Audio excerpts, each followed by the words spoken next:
This is the biggest celebration of the year, the Sunday in which we celebrate the resurrection of the Lord. You've heard this before, haven't you? That Sunday is the biggest day in the church calendar. You must be familiar with that concept. Even in churches that have celebrations of morning prayer regularly, they know that Easter is the biggest celebration and it should be a Holy Communion service. Everyone should come. Everyone who's baptized and believes that Jesus is the Lord is welcome and invited and urged to come to church on Easter. It's the commemoration of the great event in the life of Jesus Christ. There are many. In the Gospel, we also heard about His coming ascension into heaven. Christmas, we celebrated His birth. But still, the church considers Easter the preeminent celebration of them all. The resurrection of Jesus Christ. In the Gospel story, maybe you read this on Palm Sunday or Good Friday, but the Roman governor's administration and the Jewish leadership, the religious leadership of the temple in Jerusalem, they conspired to have Jesus tried and executed on Good Friday. We can't point the finger solely at one or the other party because they worked together to crucify Jesus Christ. Sure, the Jewish authorities had a lot of hatred, and the Romans were ignorant of who Jesus was and His purpose. They just wanted to keep order at the expense of the individual. Together they crucified the Lord, but death could not hold Jesus Christ. The tomb, as we read today, was emptied. It was empty because Jesus Christ rose from the dead. It's a miracle. It's something that we believe by faith. I ask the question, what does Jesus' resurrection mean to you? And I'm referring to the individual, to each person here today. What does Jesus' resurrection mean to you? I know there's going to be multiple answers. If I ask each one of you to stand up and speak for 10 minutes about Easter, we'll be here a long time. Maybe you can tell me over coffee hour if you really like to. But since I'm the preacher, I'll tell you, I was thinking of 4 images of Easter's past. We talk about Christmas's past, but I've got a lot of memories about Easter's past. First, all those chocolate Easter eggs and chocolate bunnies that I absolutely love. I still love chocolate bunnies. I had one just this week. I shouldn't know, but I did. It's still one of my favorite things about Easter, and it's fun. You don't have to give up chocolate at Easter, unless it's for your health. That's different from your spirit. If it's a health problem, sure, give it up. But if not, enjoy. Why not? I went to the big drugstore around the corner from where I live, and it's just got rows and rows of and more rows of chocolate. It usually has a couple of rows of chocolate, but they've multiplied. My second memory of Easter's past are those movies you see on TV. I watch too much TV. No doubt about it. I like movies, I like the news, I've got CNN on in the background. I inherited, my mother goes to sleep every night to CNN. That's what puts her to bed. She turns it on, and she's out like a light in 30 seconds. But those movies, and of course, I noticed all the religious movies on TV, I look for them. Those are the ones I'm really looking for. I see frightening movies. I saw a movie just a day or two ago. Frightening movie of demons, demon possession. There's so many movies about that theme, isn't there? I think there's got to be a couple of movies that come out every year about such frightening spiritual themes. But I'm referring to movies about Jesus Christ, the greatest story ever told. Have you seen that one? That came out in the 1960s. Very serious movie. I remember those Easters when I would see one or two or three of the classic religious movies. They're good. I recommend that you share them, you watch them each Easter. I know I like to watch A Christmas Carol every Christmas. You can watch The Greatest Story Ever Told every Easter, or another film. Third, those family gatherings. How many Sunday afternoons on Easter, how many Easter Sunday afternoons have I whittled away sitting in my aged aunt's house after a big lunch? Family gatherings. And then fourth, just like this, those packed churches. Growing up with big crowds on Sunday, standing room only crowds on Easter Sunday. Almost got a standing room only crowd today. A few good seats up front. But we're almost there. But I have memories of those big crowds. You better get there early to get a seat. And of course, on Easter Sunday, there's going to be visitors in church. Friends you haven't seen for a while. That's good. That's good. It's good to be a visitor on Easter Sunday. It's a good time to check out the local congregation. I only remember missing church once or twice on Easter Sunday in my lifetime.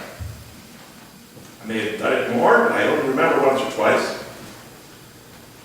Before I was ordained as a priest in the church, I was living overseas, goofing off, not paying attention to the calendar. Went to the beach on Easter one Sunday.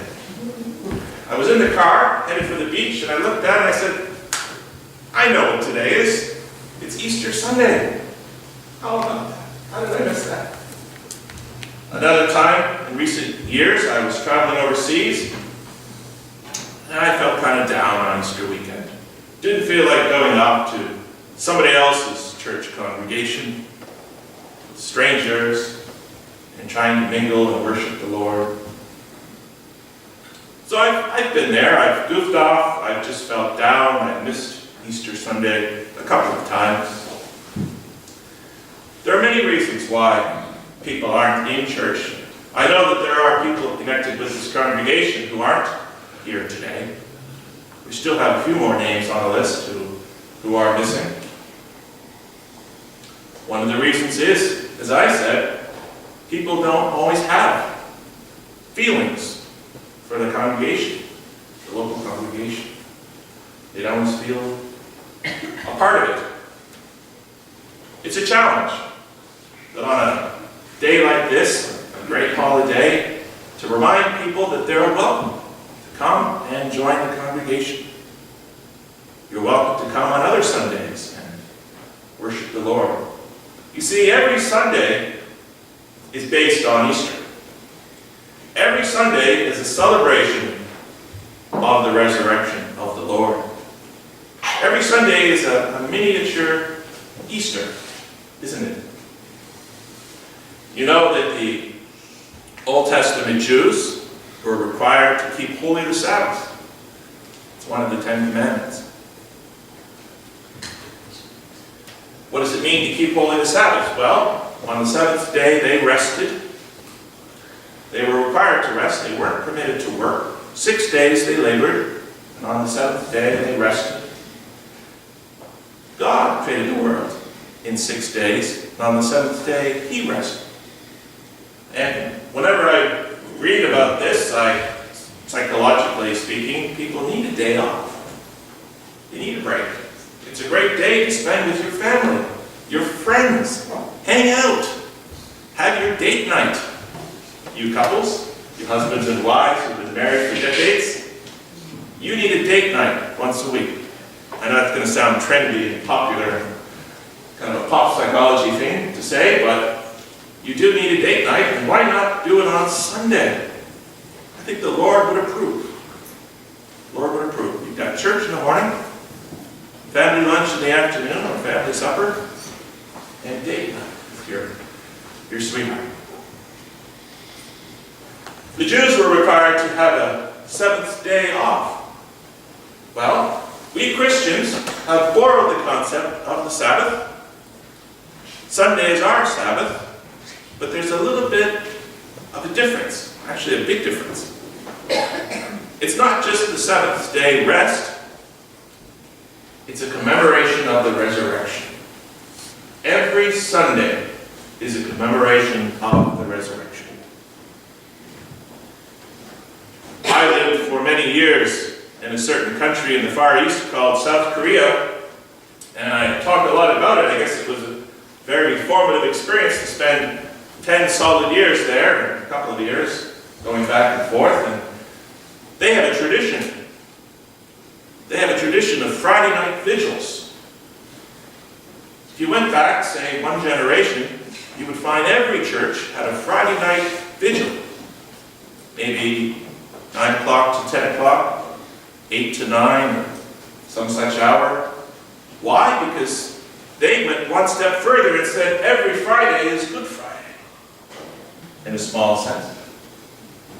They commemorated every Friday as Good Friday. Can you imagine that? I don't know if it's going to work in America. Maybe when the church gets bigger.